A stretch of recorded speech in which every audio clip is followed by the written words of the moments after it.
Good morning students. अपन start करें रासायनिक अभिक्रिया और उनके प्रकार।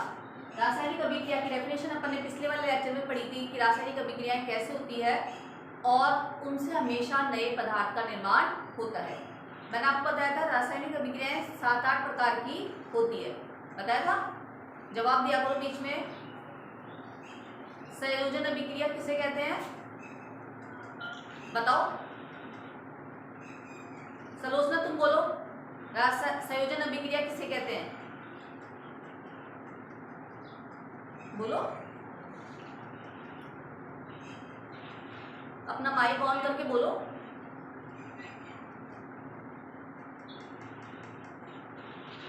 याद नहीं है?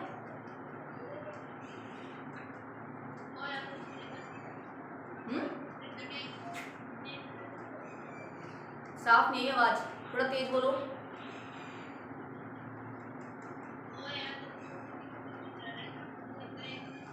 शाबाश। ऐसी अभिक्रिया जिसमें दो या दो से अधिक अभिकारक मिलकर एकल उत्पाद का निर्माण करते हैं उसे संयोजन अभिक्रिया कहते हैं। ठीक है ना। अपने अपने प्रश्न आता है कई बार कि संयोजन अभिक्रिया और वियोजन अभिक्रिया में क्या अंतर है, आता है ना। तो अपन ये दोनों एक दूसरे की विपरीत अभिक्रियाएं हैं। संयोजन अभिक्रिया और वियोजन अभिक्रिया एक दूसरे की विपरीत अभिक्रिया है। संयोजन में अपन ने बताया था जब दो या दो से अधिक अभिकारक आपस में अभिक्रिया कर एकल उत्पाद का निर्माण करते हैं उसको तो संयोजन बोलते हैं। और वियोजन में अपन ने उल्टा हो जाता है, एकल अभिकर्मक टूटकर दो या दो से अधिक उत्पाद का निर्माण करता है उसे वियोजन अभिक्रिया कहते हैं। ठीक है। अब इसके एग्जाम्पल अपन ने देखे, जैसे कोयले का दहन। कोयले का दहन, कोयले के दहन मतलब कार्बन, कार्बन के दहन का मतलब ऑक्सीजन से अभिक्रिया। आपको बताया गया था ना पहले कि दहन का मतलब क्या होता है, ऑक्सीजन से अभिक्रिया। कार्बन की और ऑक्सीजन की अभिक्रिया होगी, बदले में बनेगी CO2 गैस। ठीक है। इसी प्रकार पानी का निर्माण, दो हाइड्रोजन और एक ऑक्सीजन गैस मिलकर लिक्विड रूप में पानी का निर्माण करेंगे। इसी प्रकार रेनू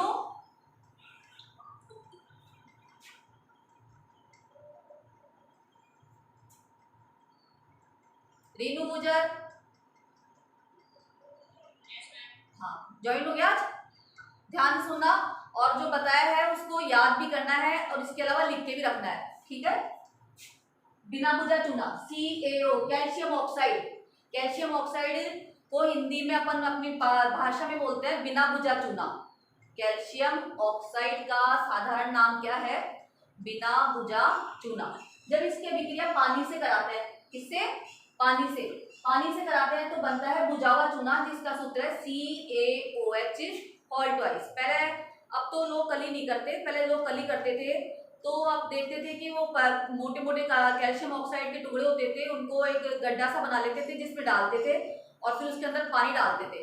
लेकिन वो उस सारे मिक्सचर को हाथ से नहीं चलाते थे बल्कि किसी चलाते थे, किसी लकड़ी से या किसी चलाते थे। इसका मतलब वो हाथ से नहीं चलाने का कारण था क्योंकि वो पानी क्या हो जाता है, गर्म हो जाता है।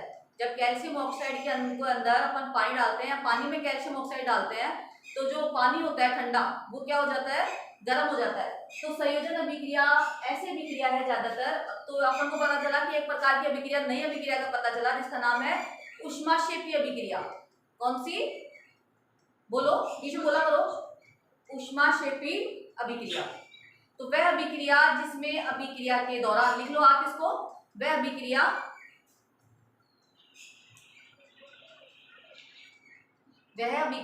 जिसमें अभिक्रिया के दौरान ऊष्मा बाहर निकलती है। लिखो फटाफट। वह अभिक्रिया जिसमें अभिक्रिया के दौरान ऊष्मा बाहर निकलती है और विलयन गर्म हो जाता है। वह अभिक्रिया जिसमें अभिक्रिया के दौरान ऊष्मा बाहर निकलती है और विलयन गर्म हो जाता है, ऊष्माक्षेपी अभिक्रिया कहते हैं। लिख लिया। तो आप देखोगे अब जितनी भी जो संयोजन अभिक्रिया होती है, जितनी भी ज्यादातर संयोजन अभिक्रिया होती है सभी कैसी होती है, ऊष्माक्षेपी होती है। इसी प्रकार श्वसन, श्वसन का मतलब क्या था, श्वसन केवल ऑक्सीजन को अंदर लेना और CO2 को बाहर निकालना ही श्वसन नहीं है। आपको आती है डेफिनेशन, केवल ऑक्सीजन को अंदर लेना और CO2 को बाहर निकालना ही श्वसन नहीं है, बल्कि ग्लूकोज का जैविक ऑक्सीकरण होकर ऊर्जा मुक्त होना भी श्वसन कहलाता है। अब श्वसन जैसे ग्लूकोज का फॉर्मूला होता है C6H12O6। देखो ग्लूकोज का फॉर्मूला है C6H12O6। ग्लूकोज का सूत्र क्या है? C6H12O6। ठीक है। इसका मैंने बोला ग्लूकोज का ऑक्सीकरण का मतलब उसकी अभिक्रिया किससे होगी? ऑक्सीजन से। ग्लूकोज की अभिक्रिया ऑक्सीजन से होगी और बदले में बनेगी कार्बन डाइऑक्साइड गैस, पानी और उष्मा। यानी जिसमें भी उष्मा बाहर निकल रही है, जिस भी अभिक्रिया में उष्मा बाहर निकल रही है, वो सारी अभिक्रिया कैसी अभिक्रिया है? उष्माक्षेपी। कैसी है? हाँ, सुनाई नहीं दे रहा? सुनाई नहीं दे रहा क्या? किसी बच्चे ने बोला था ना, मैं सुनाई नहीं दे रहा। दिखाई नहीं दे रहा? देखो ठीक है। तो ग्लूकोज का ऑक्सीकरण होकर कार्बन डाइऑक्साइड गैस बनना, पानी बनना और उष्मा का निर्मुक्त होना भी कैसी अभिक्रिया है? उष्माक्षेपी। क्योंकि वह अभिक्रिया जिसमें अभिक्रिया के दौरान उष्मा निकलती है और पानी या विलयन गर्म हो जाता है, तो उस अभिक्रिया को उष्माक्षेपी अभिक्रिया कहते हैं। श्वसन भी एक प्रकार की उष्माक्षेपी अभिक्रिया है। श्वसन एक प्रकार की उष्माक्षेपी अभिक्रिया है। इस प्रकार प्राकृतिक गैस का दहन, प्राकृतिक गैस को बोलते हैं मेथेन, जिसका सूत्र होता है CH4। अगर उसकी क्रिया भी ऑक्सीजन से कराते हैं तो बदले में CO2 बनता है, पानी बनता है और उष्मा बाहर निकलती है। तो ये हो गई अपनी संयोजन अभिक्रिया पूरी। क्या हो गई? संयोजन और उष्माक्षेपी। संयोजन और बोलो, संयोजन और उष्माक्षेपी। हाँ, अब अपन पढ़ेंगे वियोजन अभिक्रिया। वियोजन अभिक्रिया की डेफिनेशन बोलेगी रीनू। रीनू बोलो।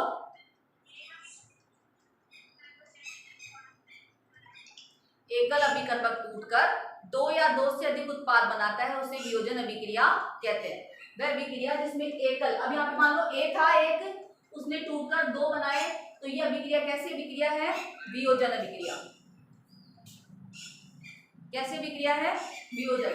अब इस वियोजन अभिक्रिया में अपन ने पहले पढ़ा था, तीन प्रकार से टूट सकती है। उष्मा के साथ गर्म करके, विद्युत के झटके से गर्म करके, या फिर सूरज के प्रकाश में भी वो कोई चीज टूटकर दो या दो से अधिक चीज बना सकती है। तो पहला अपन ने देखा उष्मीय वियोजन। यहाँ पे अपन ने लिया फेरस सल्फेट। फेरस सल्फेट जो हरे रंग का होता है, अगर अपन इसको गर्म करेंगे तो ये टूट जाता है और फेरस ऑक्साइड बनाता है। फेरिक ऑक्साइड को जो अपन को भूरा लाल रंग का दिखाई देता है, जो पहला अपन को टुकड़ा हरे रंग का दिखाई दे रहा था, उसको अगर अपन ने गर्म करा तो वो आपको भूरा या लाल रंग का दिखाई देगा। बदले में गैस निकलेगी SO2 या फिर SO3। ठीक है। इसी प्रकार कैल्शियम सल्फेट, चूने का पत्थर, कैल्शियम सल्फेट को क्या बोलते हैं अपन अपनी भाषा में? चूने का पत्थर। अगर अपन इस है, अब आवाज साफ आ रही है ना मेरी? हाँ, कैल्शियम सल्फेट को चूने का पत्थर बोलते हैं। अगर इसको भी अपन ने गर्म करा, क्या करा? गर्म करा तो कैल्शियम ऑक्साइड बनता है, जिसको बोलते हैं भुजा का चूना। बिना भुजा चूना, सॉरी, बिना भुजा चूना, कैल्शियम ऑक्साइड। अगर इसको अपन ने गर्म करा, चूने के पत्थर को अगर गर्म करा, तो बदले में बनता है बिना भुजा चूना, calcium oxide plus carbon dioxide gas बाहर निकलेगी। जिसको भी गर्म करा है तो CO2 तो निकलेगी। गर्म करने का मतलब उसकी ऑक्सीजन से रिएक्शन कराई आपने। ठीक है। उष्मीय वियोजन। अब अपन ने करा विद्युत वियोजन। विद्युत की उपस्थिति में, थोड़ा मैंने आपको पानी वाला उदाहरण बताया था कि एक बीकर लेंगे जिसमें अपन पानी भर लेंगे, उस पानी के अंदर कुछ बूंदे H2SO4 की या HCl की डाल देंगे ताकि उसमें विद्युत प्रवाहित हो सके। क्योंकि शुद्ध पानी में कभी भी करंट नहीं आता, शुद्ध पानी में कभी भी विद्युत प्रवाहित नहीं होती। इसके लिए अपन ने उस पानी के अंदर कुछ बूंदे नींबू के रस की डाल दो, HCl की डाल दो, H2SO4 की डाल दो, ताकि उसमें क्या हो सके? करंट प्रवाहित हो सके। फिर अपन ने दो ग्रेफाइट की छड़ें लगा दी, एक एनोड और कैथोड। इनको तार के माध्यम से बाहर से बैटरी से जोड़ दिया। किसे जोड़ दिया? बैटरी से। और इसके ऊपर फिर हम दो परत नलियां लेके गए और उन दोनों परत नलियों को इनके ऊपर अपन ने उल्टा रख दिया।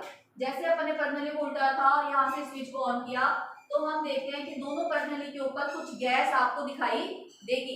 एक पर्नली में निकलने वाली गैस ज्यादा है, दूसरी में निकलने वाली कम है। हम देखते हैं एक में तो दुगनी गैस निकल रही है और एक में कम निकल रही है। तो जो ज्यादा गैस निकल रही है वो कौन सी है? हाइड्रोजन। आपको उस दिन बताया था मैंने, अगर आपको गैस का टेस्ट करना है तो आप क्या करेंगे, एक जलती हुई तिल्ली लेके जाएंगे उस गैस के ऊपर और आप देखोगे कि अगर वो तिल्ली फटफट की साउंड के संग जलती है, पॉप साउंड के संग जलती है, तो वो गैस है हाइड्रोजन। कौन सी? तो आप पता लगा लो कि जो ज्यादा मात्रा में जो गैस है वो फटफट की आवाज के साथ जल रही थी और उसका मतलब वो गैस हाइड्रोजन है, और जो दूसरी गैस है जो कम मात्रा में है वो चिंगारी के रूप में जल रही थी, इसका मतलब वो ऑक्सीजन है। ठीक है, ये क्यों आया? क्योंकि आप देखोगे कि पानी जो है वो दो हाइड्रोजन और एक ऑक्सीजन से मिलकर बनता है। तो हाइड्रोजन हमेशा ऑक्सीजन से क्या बनेगी? दुगनी। हाइड्रोजन जब टूटेगा तब भी ऑक्सीजन से क्या बनेगी? दुगनी, क्योंकि बनाने में भी दुगनी काम लेनी पड़ रही थी आपको। हाइड्रोजन और ऑक्सीजन को मिलकर आपने बनाया तो आपको हाइड्रोजन ज्यादा लेनी पड़ रही थी, ऑक्सीजन कम लेनी पड़ रही थी। तो जब बनेगी तो भी जो ज्यादा मात्रा में निकलेगी वो तो कौन सी निकलेगी? हाइड्रोजन, और जो कम मात्रा में निकलेगी वो ऑक्सीजन। ठीक है, इस प्रकार से आपने विद्युत वियोजन करा तो पानी जिनसे मिलके बना था उनमें ही टूटेगा।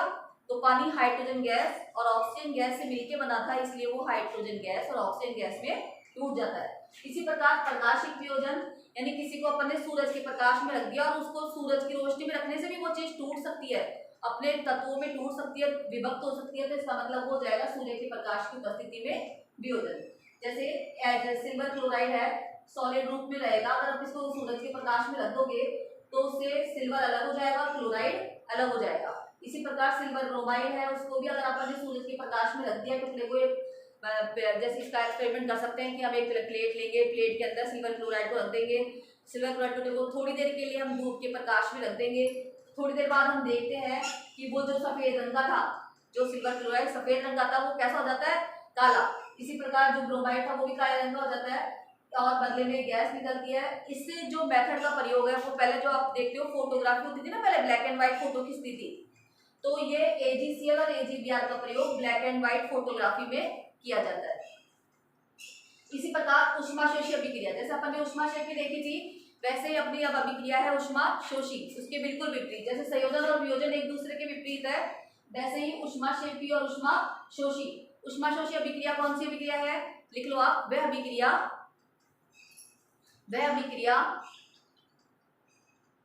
जिसमें अभिक्रिया के दौरान ऊष्मा अवशोषित की जाती है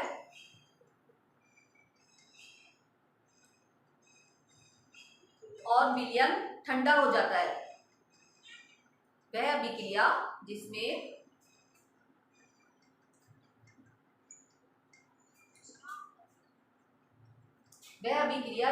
अभिक्रिया के दौरान ऊष्मा अवशोषित की जाती है और विलयन ठंडा हो जाता है।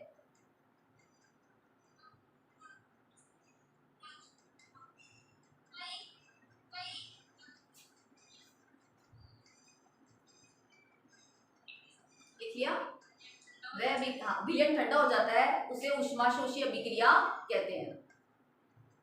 वह अभिक्रिया जिसमें अभिक्रिया के दौरान ऊष्मा अवशोषित की जाती है और विलयन ठंडा हो जाता है, ऊष्माशोषी अभिक्रिया कहते हैं। अब ये जो अभिक्रिया थी अपनी वियोजन की, इन सब में ऊष्मा काम आई थी किसी भी रूप में, बिजली के रूप में काम आई हो, गर्म करने के रूप में काम आई हो, सूरज के प्रकाश में काम आई हो, यानी ऊष्मा अवशोषित हुई है और बदले में विलयन क्या हो गया? ठंडा। इसलिए सभी अभिक्रिया कैसी अभिक्रिया है? ऊष्माशोषी। कैसी अभिक्रिया है? ऊष्माशोषी। शाक सब्जियों का टूट, जैसे अगर अपने सब्जी को थोड़ी देर रख दिया तो सब्जियां भी खराब हो जाती है ना, तो धूप के प्रकाश में रख देंगे तो शाक सब्जी का भी खंडन भी कैसी अभिक्रिया है? ऊष्माशोषी। कैसी है? शाक सब्जियों का विखंडन होना भी ऊष्माशोषी अभिक्रिया ही कहलाता है। इसी प्रकार अब अपन ने उसके बाद दूसरी अभिक्रिया पढ़ी थी विस्थापन अभिक्रिया, याद है ना आपको? विस्थापन अभिक्रिया की डेफिनेशन बोलो, अनुष्का आप बोलो। विस्थापन अभिक्रिया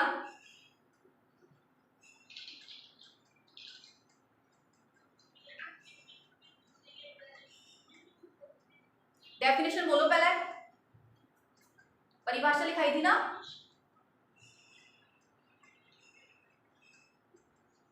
राहुल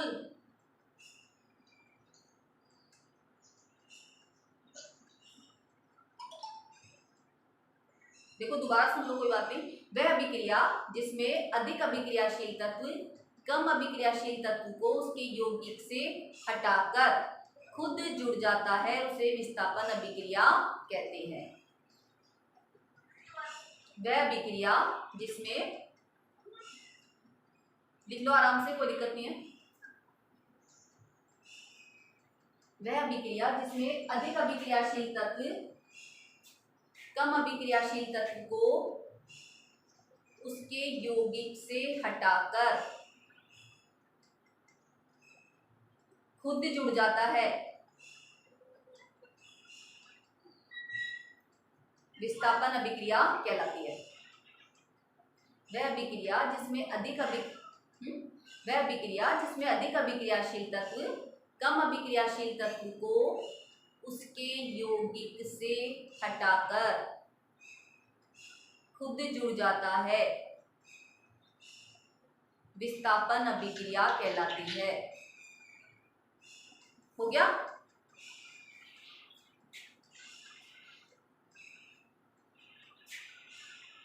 अब देखो यहाँ पे, जैसे आपने एक परख नली थी, इसमें आपने CuSO4 का विलयन ले लिया नीले रंग का, कॉपर सल्फेट का विलयन ले लिया। कॉपर सल्फेट का जो विलयन होता है वो नीले रंग का होता है।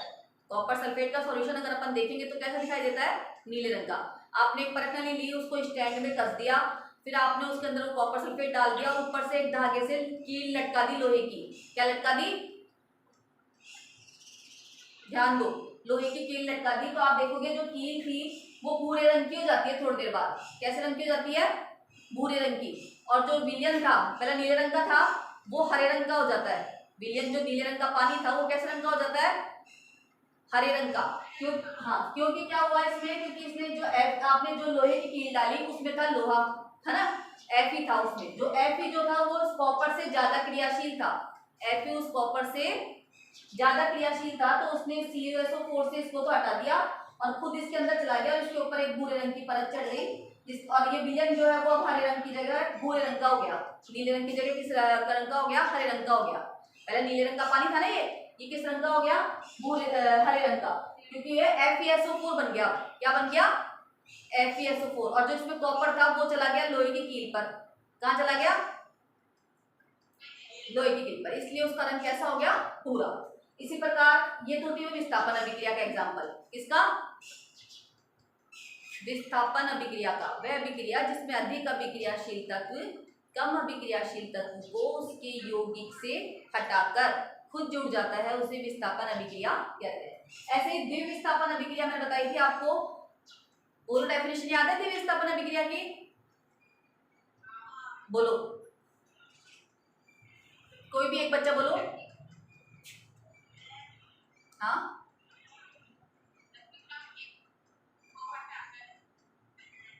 वो तो वही है ना विस्थापन। द्विविस्थापन कौन सी है? लिखाई थी ना उस दिन। वह अभिक्रिया जिसमें आयनों का आदान प्रदान होता है। दोनों यौगिक अपने क्या कर लेते हैं? आयनों का आदान प्रदान।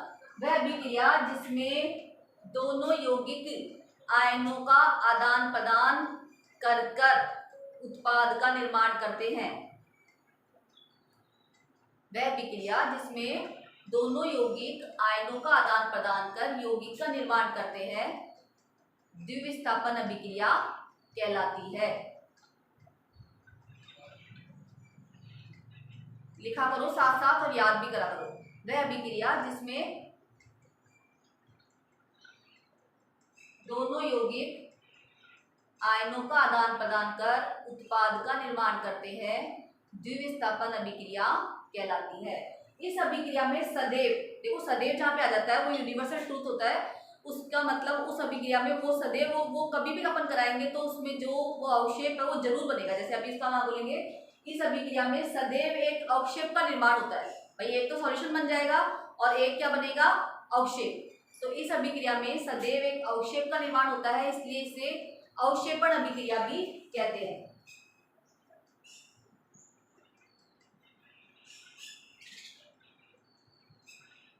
द्विविस्थापन अभिक्रिया के दौरान सदैव एक अवक्षेप का निर्माण भी होता है, इसलिए इसे कौन सी अभिक्रिया भी बोलेंगे? अवक्षेपण अभिक्रिया। क्या बोलेंगे? अरे बोलो।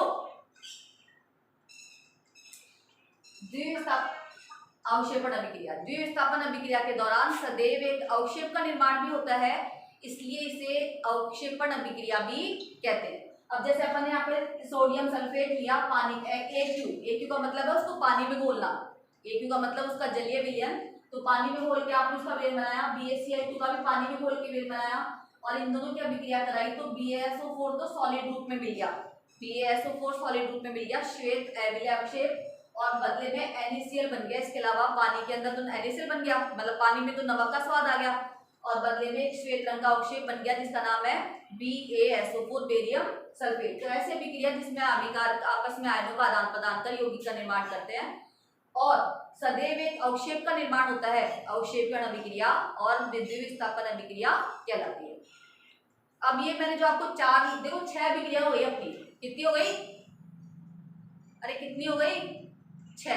देखो पहली तो संयोजन, ठीक है, दूसरी वियोजन, तीसरी ऊष्माक्षेपी, चौथी ऊष्माशोषी, पांचवी विस्थापन और छठी द्विविस्थापन।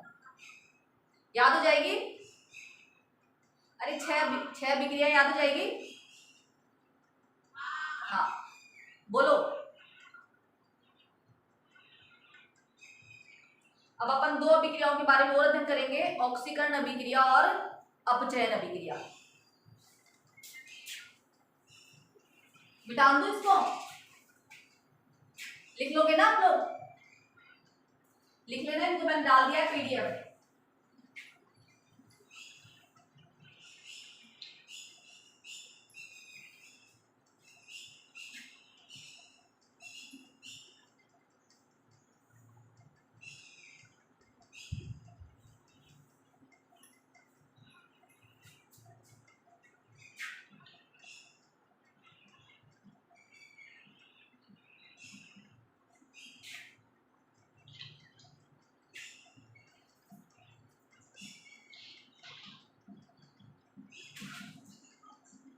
ऑक्सीकरण अभिक्रिया और अपचयन अभिक्रिया। अब ऑक्सीकरण अभिक्रिया की परिभाषा क्या होगी?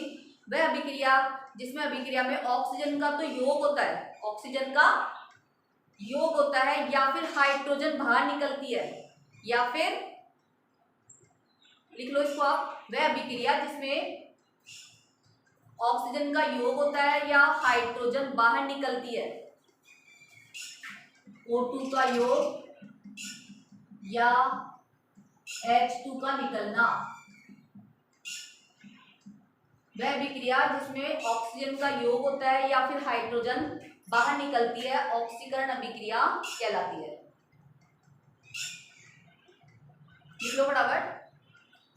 ये दोनों भी एक दूसरे के विपरीत अभिक्रिया है, जैसे संयोजन और वियोजन एक दूसरे के विपरीत थी, वैसे ही ऑक्सीकरण और अपचयन अभिक्रिया भी एक दूसरे की विपरीत अभिक्रिया है। वह अभिक्रिया जिसमें ऑक्सीजन का सहयोग होता है या हाइड्रोजन बाहर निकलती है, संयोजन वो ऑक्सीकरण अभिक्रिया कहलाती है। लिख लो फास्ट, हो गया? अनुष्का लिख लिया?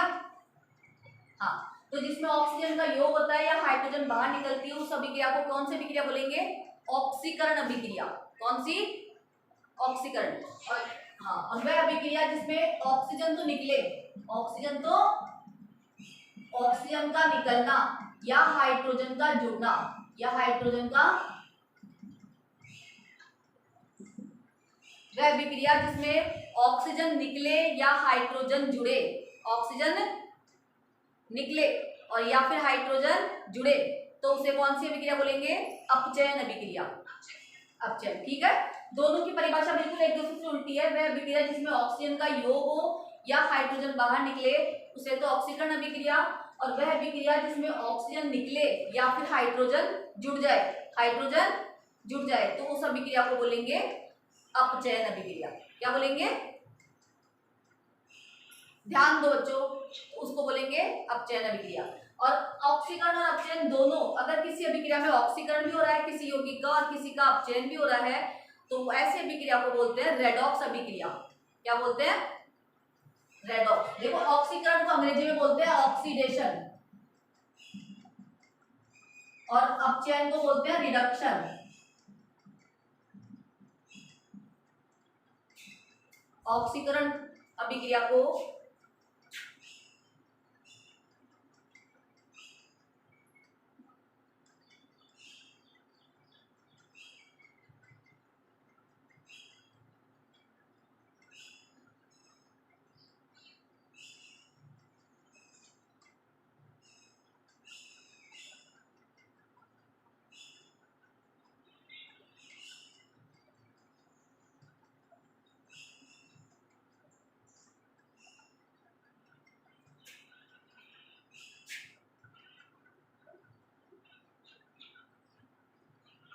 एक मिनट को बेटा, थोड़ा फॉर्म में मिस्टेक आ गई।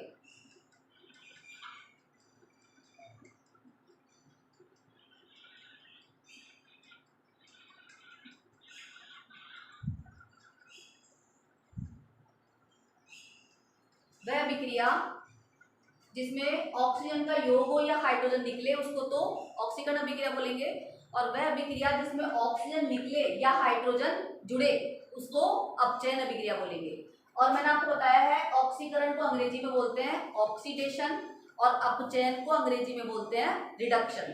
अगर आप अपन दोनों देखें तो दोनों का मिक्स बन जाता है रेडॉक्स अभिक्रिया। क्या बन जाता है? रेडॉक्स। रेडॉक्स का मतलब वह अभिक्रिया जिसमें ऑक्सीकरण और अपचयन दोनों हो रहे हैं, वह अभिक्रिया जिसमें,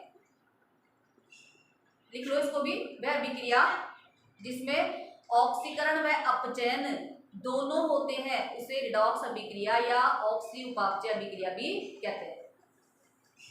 जिसमें ऑक्सीकरण और अपचयन दोनों होते हैं।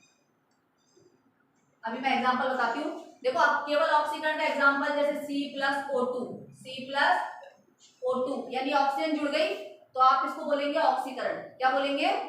ऑक्सीकरण। अगर इसमें से इसको उल्टा लिख दिया अपन, CO2 गैस को तोड़े तो C+O2 में यहाँ पे क्या हुआ? CO2 का अपचयन। यहाँ पे कार्बन और ऑक्सीजन का, कार्बन का क्या हुआ? ऑक्सीकरण। देखो ध्यान दो बच्चों, यहाँ पे इस कार्बन का क्या हुआ है? ऑक्सीकरण। क्या हुआ है? क्योंकि इस पे ऑक्सीजन जुड़ गई और CO2 बन गई। यहाँ पे इस कार्बन डाइऑक्साइड का क्या हुआ है? अपचयन, क्योंकि ये कार्बन ने इसमें से ऑक्सीजन को निकाल दिया। समझ में आ गई बात? आपके प्रश्न आता है इस टाइप का कि पूछा जाता है कि किसका ऑक्सीकरण हो रहा है और किसका अपचयन हो रहा है, तो आपको ध्यान रखना है। जैसे यहाँ पे कार्बन का क्या हुआ है? क्या हुआ है? जवाब दिया करो बीच में। कार्बन का क्या हुआ है? यहाँ पे लाइक ऑक्सीकरण, ठीक है ना। और अगर यहाँ पे कार्बन डाइऑक्साइड का क्या हुआ है?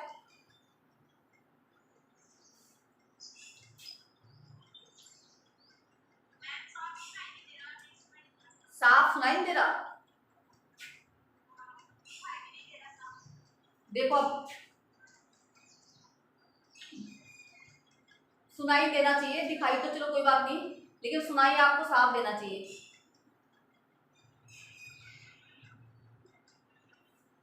देखो इस अभिक्रिया में C+O2 से CO2 बना है। C+O2 से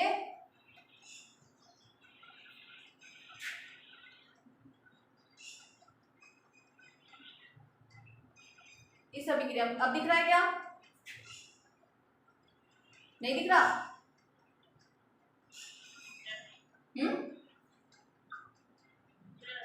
दिख रहा है? हाँ, तो इस अभिक्रिया में देखो C+O2 से CO2 बना है, तो यहाँ पे कार्बन का क्या हुआ है? ऑक्सीकरण। क्या हुआ है? कार्बन पर ऑक्सीजन है, कार्बन पर ऑक्सीजन जुड़ी है ना, तो कार्बन का क्या हुआ है? ऑक्सीकरण। यहाँ पे देखो आप, ये CO2 थी, कार्बन डाइऑक्साइड गैस थी। क्या थी? Carbon dioxide gas. ये अपने कार्बन और ऑक्सीजन में टूट गई, तो कार्बन डाइऑक्साइड गैस का क्या हुआ है? यहाँ पे अपचयन। क्या हुआ है? क्योंकि इसने अपनी ऑक्सीजन निकाल दी, कार्बन डाइऑक्साइड गैस में से ऑक्सीजन निकल गई, इसलिए इसका क्या हो गया? अपचयन। अब ये दोनों अभिक्रिया अगर जिसमें एक साथ किसी का तो ऑक्सीकरण हो रहा हो और किसी का अपचयन हो रहा हो, दोनों काम हो रहे हो, तो ऐसे अभिक्रिया को बोल देते हैं फिर अपन रेडॉक्स अभिक्रिया। क्या बोल देते हैं? रेडॉक्स। जिसमें ऑक्सीकरण और अपचयन दोनों होते हैं, ऐसी अभिक्रिया को रेडॉक्स अभिक्रिया कहते हैं।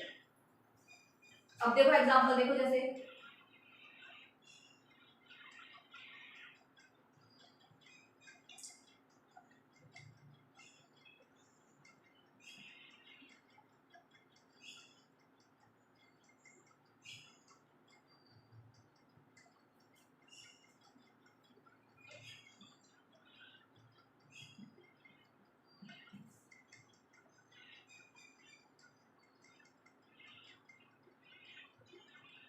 आपके इतना ही आएगा नहीं।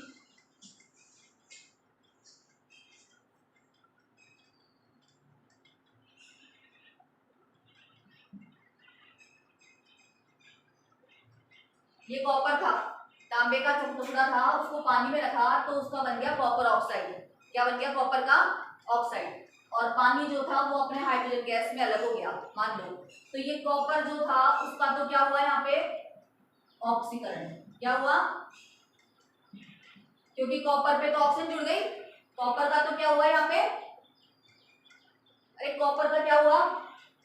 ऑक्सीकरण। और पानी का क्या हो गया? अपचयन, क्योंकि पानी में से ऑक्सीजन निकल गई, पानी में से ऑक्सीजन निकल गई, इसलिए इसका क्या हो गया?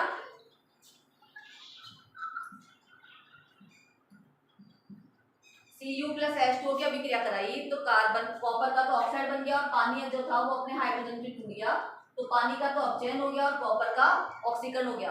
अगर किसी अभिक्रिया में उस पर ऑक्सीजन जुड़ गई उसका तो ऑक्सीकरण हो जाएगा, और उसमें से ऑक्सीजन हट गई दूसरे में से या हाइड्रोजन जुड़ गई तो उसका क्या हो जाएगा? अपचयन। लिख लो इसको भी।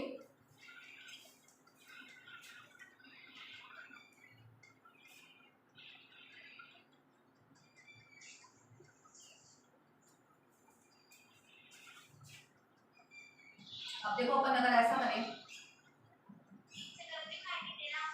नीचे का दिखाई नहीं दे रहा? अच्छा इस साइड दिखाई दे रहा है ना आपको? हाँ कोई बात नहीं।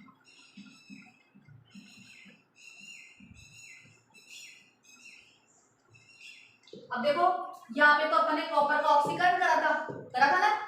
अब यहाँ पे क्या करा? ये कॉपर का ऑक्साइड था, ये अपना टूट गया Cu में और H2 बन गया पानी। हाइड्रोजन गैस क्या बन गई? पानी बन गई। तो यहाँ पे CuO का क्या हुआ है? जवाब दो फटाफट। CuO का, यहाँ पे तो अपने Cu का ऑक्सीकरण करा था, यहाँ पे CuO का क्या हुआ है? अपचयन। शाबाश, इसमें से ऑक्सीजन निकल गई ना, तो इसलिए CuO का क्या हुआ? अपचयन। और H2 का, H2 का हाइड्रोजन का क्या हुआ?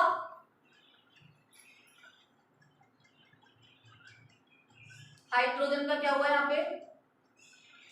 अरे इसमें ऑक्सीजन जुड़ गई ना,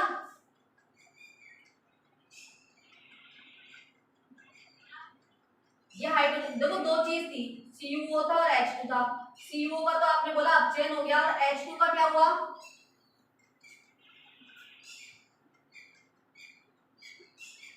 ऑक्सीकरण। H2 का क्या हुआ? क्योंकि इस पर ऑक्सीजन जुड़ गई, इस पर ऑक्सीजन, तो इन अभिक्रियाओं में ऑक्सीकरण भी हुआ और अपचयन भी हुआ। इस अभिक्रिया को कौन सी अभिक्रिया बोलेंगे? रेडॉक्स अभिक्रिया। कौन सी बोलेंगे? रेडॉक्स अभिक्रिया। ठीक है, तो आपको 8 तरीके की अभिक्रियाएं आ गई। पहली संयोजन, वियोजन, ऊष्माशोषी, ऊष्माक्षेपी, विस्थापन, द्विविस्थापन, ऑक्सीकरण और अपचयन। ठीक है, याद कर लोगे आप? जो भी अभिक्रिया आपको याद करोगे उसका उदाहरण जरूर लिखोगे। उदाहरण के बिना एग्जाम्पल कंप्लीट नहीं होता, अभिक्रिया कंप्लीट नहीं होती, तो आपको उदाहरण जरूर लिखना है। ठीक है, समझ में आ गया इतनी बात? हाँ, अब इसके आगे चलेंगे अपन।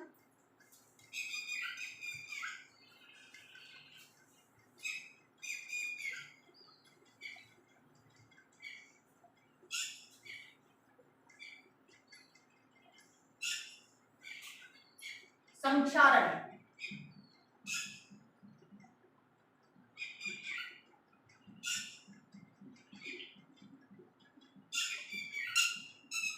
संक्षारण का मतलब क्या है? किसी भी चीज में जंग लगना। संक्षारण का मतलब क्या है? किसी भी चीज का टुकड़े हो जाना, उसका कमजोर हो जाना, जल, उसका मतलब जंग लगने वाली प्रोसीजर को बोलेंगे संक्षारण।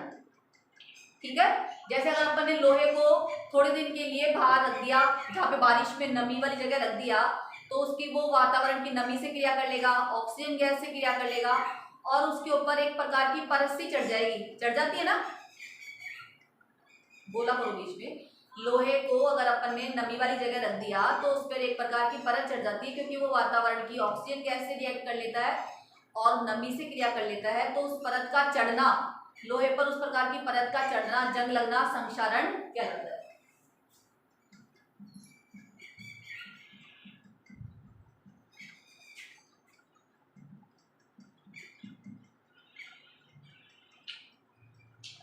लोहे को या किसी भी चीज को, तांबे का कलश होता है अपना, वो पहले अपना ब्राउन कलर का दिखाई देता है, लेकिन थोड़े समय बाद आप देखते हो उस पर एक हरे रंग की परत सी चढ़ जाती है, चढ़ जाती है ना, क्योंकि तांबा भी वातावरण की सल्फर जो ऑक्साइड गैस है उससे रिएक्ट कर लेता है और बदले में उस पर एक प्रकार की परत चढ़ जाती है। इसीलिए जैसे लोहे को अगर अपन ने नमी में और पानी में ऑक्सीजन गैस की उपस्थिति में रख दिया तो उस पर एक प्रकार की परत चढ़ जाती है, जिससे कि वो धीरे धीरे डैमेज हो जाता है, खराब हो जाता है, तो इस पर को बोलते हैं लोहे जंग लगना या फिर संक्षारण होना।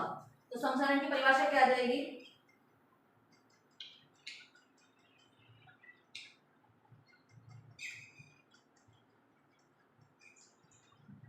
लिख लो फटाफट। जब कोई वस्तु, लिखो, जब कोई वस्तु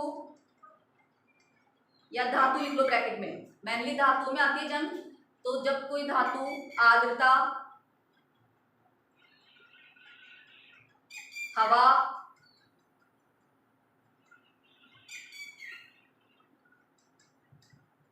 आदि के संपर्क में आती है, जब कोई वस्तु आर्द्रता, हवा आदि के संपर्क में, जब कोई वस्तु या धातु, ब्रैकेट में लिख लो धातु, आर्द्रता या हवा के संपर्क में आती है, जब कोई धातु आर्द्रता या हवा के संपर्क में आती है, तो धातु की ऊपरी परत, धातु की ऊपरी परत कमजोर हो जाती है। जब कोई धातु आर्द्रता या हवा के संपर्क में आती है तो धातु की ऊपरी परत कमजोर हो जाती है।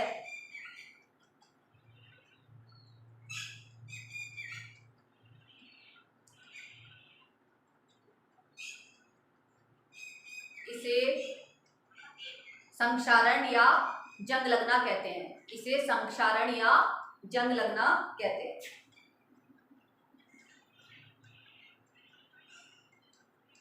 जब कोई धातु आर्द्रता या हवा के संपर्क में आती है तो उनकी ऊपरी परत कमजोर हो जाती है,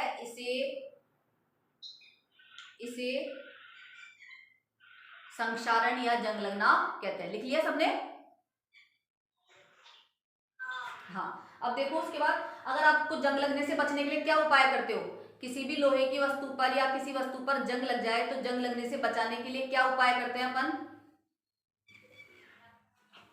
आप बताओ, जनरल भाषा में है आप। हाँ, या तो उस लोहे की वस्तु पर क्या करते हैं? पेंट करते हैं अपन। क्या करते हैं?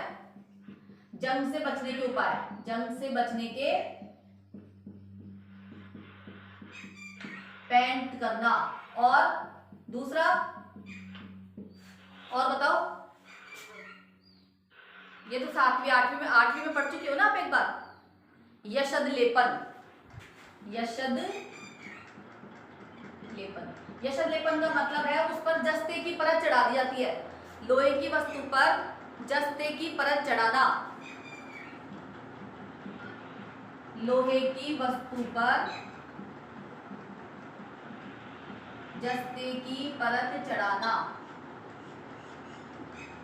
लिख लो, लोहे की वस्तु पर जस्ते की परत चढ़ाना यशद लेपन कहलाता है। यशद लेपन भी जंग से बचाव का उपाय है। लोहे की वस्तु पर जस्ते की परत चढ़ाना यशद लेपन कहलाता है। यशद लेपन भी जंग से बचाव का उपाय है। लिख लिया?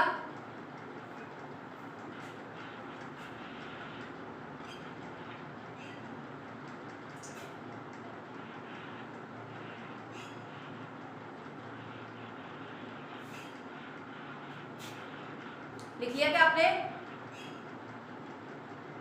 हाँ, तो ये जंग से बचने के उपाय आपने दो उपाय लिए, तो पेंट करना और यशद लेपन। यशद लेपन का मतलब है लोहे की वस्तु पर जस्ते की परत चढ़ाना। ठीक है, जंग के उदाहरण है, जैसे लोहे में जंग, भूरे रंग की परत, मतलब जंग का मतलब है भूरे रंग की परत चढ़ना, भूरे रंग की परत। और इसी प्रकार तांबे पर,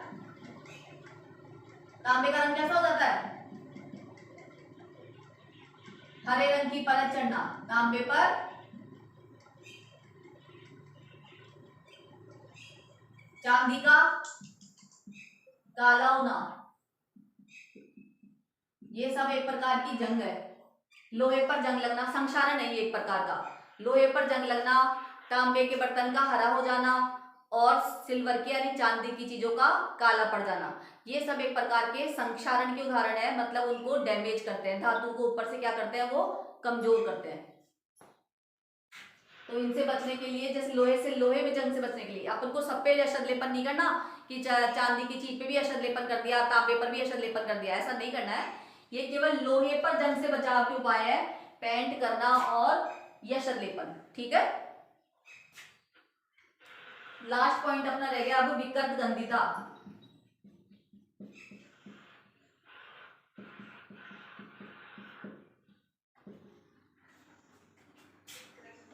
विकृत गंधिता मतलब किसी भी चीज का सड़ जाना, उसमें बदबू आना।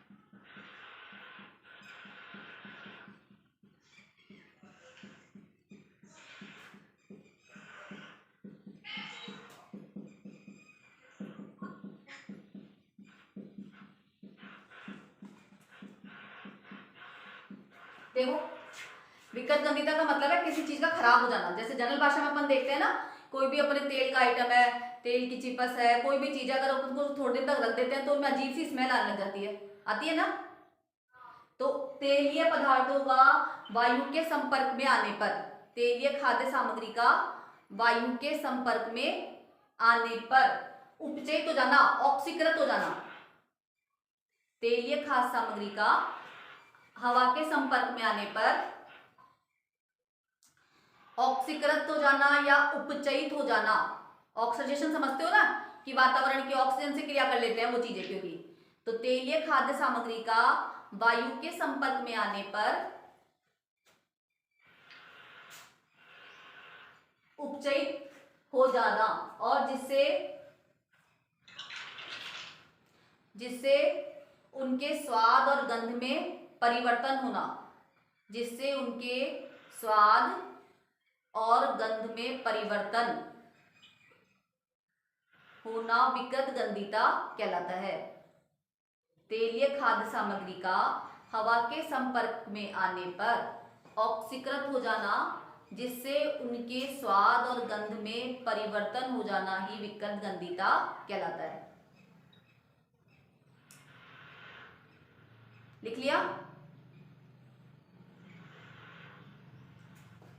अब जैसे अपन ने जंग से बचने, लिख लिया बेटा? तेलीय खाद्य सामग्री का हवा के संपर्क में आने पर ऑक्सीकृत हो जाना और उनकी स्वाद और गंध में परिवर्तन हो जाना ही विकृत गंधिता कहलाता है। अब जैसे अपन ने संक्षारण से बचने के लिए तो पेंट कर लिया था, यशद लेपन कर लिया था, है ना। वैसे ही विकृत गंधिता से बचने के लिए क्या करें? विकृत गंधिता यानी तेलीय चीजों को खराब होने से बचाने के लिए क्या करें? क्या करते हैं अपन? जैसे मान लो अचार है ना, अचार भी तो तेल का ही होता है। अगर आप उस अचार को अपन थोड़ी देर तक रख देंगे तो वो खराब हो जाएगा। तो उससे बचने के लिए अपन उसमें क्या डालते हैं? अचार को खराब होने से बचाने के लिए क्या डालते हैं उसमें? तेल डाल देते हैं ना भाई। तेल जितनी देर जगह ऊपर तक होएगा तब तक खराब नहीं होगा, ऐसा ही होता है ना। तो इस प्रकार से तेलीय खाद्य सामग्रियों में इसलिए एंटीऑक्सीडेंट का यूज करना। पहला लिखो, खराब होने से बचाने के लिए क्या करना है, एंटीऑक्सीडेंट का उपयोग। एंटीऑक्सीडेंट मतलब ऑक्सीकरण को रोकने वाली चीज, ऑक्सीकरण को रोकने वाली चीज है एंटीऑक्सीडेंट का उपयोग करना। पहला तो लिखो फटाफट। हाँ बोलो बोलो। एंटीऑक्सीडेंट का उपयोग करना।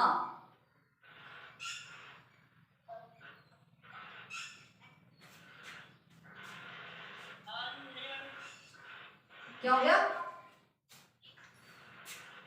आवाज नहीं आ रही? देखो दोबारा, एंटीऑक्सीडेंट का उपयोग करना। शब्द कठिन है इसलिए नहीं आ रही आपको। एंटीऑक्सीडेंट का उपयोग करना।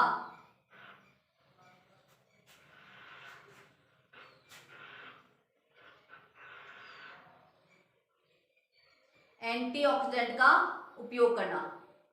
दूसरे नंबर पे एयर टाइट बर्तन का प्रयोग करना। एयर टाइट बर्तन का, देखो संक्षारण से बचने के लिए जैसे अपन ने पेंट करा था और यशद लेपन करा था, वैसे ही विकट गंधिता चीज को खराब होने से बचाने के लिए अपने पास कई तरीके हैं, जिसमें पहला तरीका एंटीऑक्सीडेंट का उपयोग करना। दूसरा तरीका है अपना एयर टाइट बर्तन का उपयोग करना, जैसे हवा वाले जिनमें हवा प्रवेश नहीं कर सके, ऐसे डब्बे प्रयोग करें जिनमें की हवा अंदर जा ही नहीं सके। तो हवा ही नहीं जाएगी तो वो चीज खराब ही नहीं होगी ना। तो एयर टाइट बर्तन का प्रयोग करना, एयर टाइट बर्तन का प्रयोग करना। वायुरोधी बर्तन का प्रयोग करना, ये लिख लो जैसे वायुरोधी बर्तन का प्रयोग करना। ठीक है, जिस समझ में आ रहा है क्या? क्या दिक्कत हो गई बेटा? थोड़ी देर की क्लास हो रहा है, फटाफट ले लो। वायुरोधी बर्तन का प्रयोग करना, पहला तो हो गया था एंटीऑक्सीडेंट का उपयोग करना, दूसरा है वायुरोधी बर्तन का प्रयोग करना, तीसरा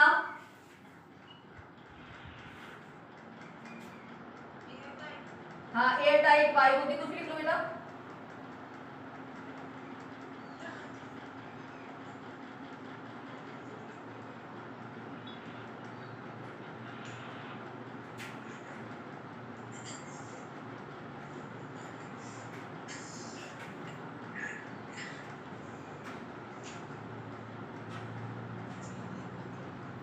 देखो पहला तो आपने लिखा था, आराम से बैठो, पहला तो लिखा था एंटीऑक्सीडेंट का प्रयोग करना, दूसरा एयर टाइट बर्तन का प्रयोग करना, है ना। तीसरा है वायु के स्थान पर नाइट्रोजन गैस का प्रयोग करना। वायु के स्थान पर नाइट्रोजन गैस, जैसे अपन देखते हैं ना अंकल चिप्स की इनकी थैलियां आती है, खाइए ना अंकल चिप्स। हाँ अंकल चिप्स, कुरकुरे, इन सब की थैलियां देखा करो आप, उसमें मटेरियल तो जरा सा निकलता है और उसमें हवा भरी होती है ना। कौन सी गैस होती है वो? नाइट्रोजन। कौन सी गैस है? नाइट्रोजन। वो गैस क्यों भरी गई है? ताकि वो खराब नहीं हो, शाबाश, ताकि वो चीज क्या नहीं होए, खराब नहीं होए। इसका विकट गंधिता वाली जो कंडीशन है उसको रोकने के लिए उसमें कौन सी गैस भर देते हैं? Nitrogen gas. हाँ तो तीन तरीके हो गए, एंटीऑक्सीडेंट का प्रयोग करना, एयर टाइट बर्तन का प्रयोग करना, तीसरा नाइट्रोजन गैस भर देना, चौथा है शीतलन द्वारा, कोल्ड स्टोरेज। चौथा क्या है? जैसे अपन कोई चीज फ्रिज में रख देते हैं तो फ्रिज में खराब नहीं होती ना। कोई चीज अगर अपन ने फ्रिज में रख दी तो वो फ्रिज में खराब नहीं होती, क्योंकि फ्रिज में उसकी जो संक्षारण वाली क्षमता है वो क्या हो जाती है? खत्म हो जाती है। तो इस वजह से शीतलन के द्वारा, यानी ठंडा जगह रख दो उनको, फ्रीजर में रख दो, तो वो चीज क्या नहीं होगी? खराब नहीं होगी, उसका ऑक्सीकरण नहीं होगा। ऑक्सीकरण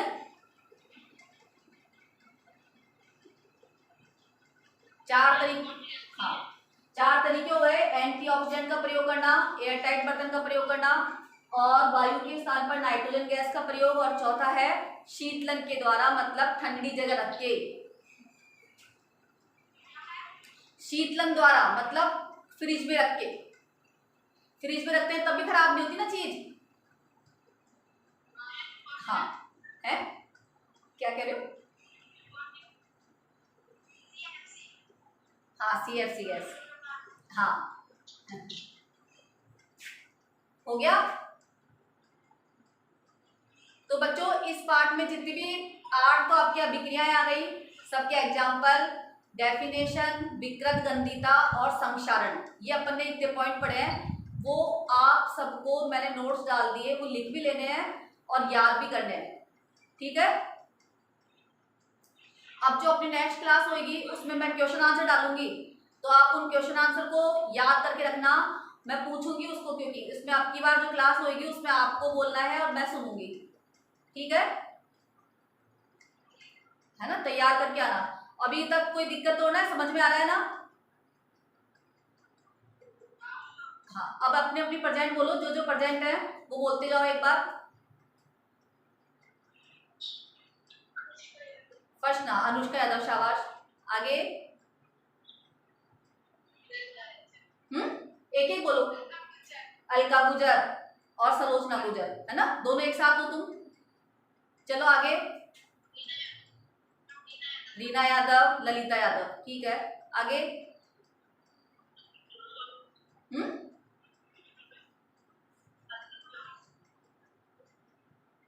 सुभाष, तो सुभाष बोलता क्यों नहीं है? बोल। आगे राहुल गुजर, निधि प्रजावर, शाबाश। और अनीशा, अनीशा थोड़ी तेज बोला कर। समझ में आ गया अनीशा? इनको नोट कर लेना और याद करना है जरूर, ठीक है। नेक्स्ट क्लास में मैं भी आज आपके वीडियो डाल दूंगी, उसमें आप अपने ग्रुप पे देख लेना, क्वेश्चन आंसर डाल दूंगी, क्वेश्चन के साथ आंसर भी है। तो अब जो क्लास होगी उनमें उन क्वेश्चंस के आंसर पूछे जाएंगे आपसे, मैं पूछूंगी और आप जवाब देंगे, ठीक है। ठीक है बच्चों, हाँ पहला पार्ट अपना कंप्लीट हो गया, इसलिए फिर अपन सेकंड चैप्टर में आ जाएंगे, ठीक है। याद कर लेना, कल नहीं परसों, कल तो मैथ की या फिर और किस सब्जेक्ट की होगी, ठीक है। मैथ की सही हो गई क्लास तुम्हारी? चलो ठीक है, बंद करो, ऑफ।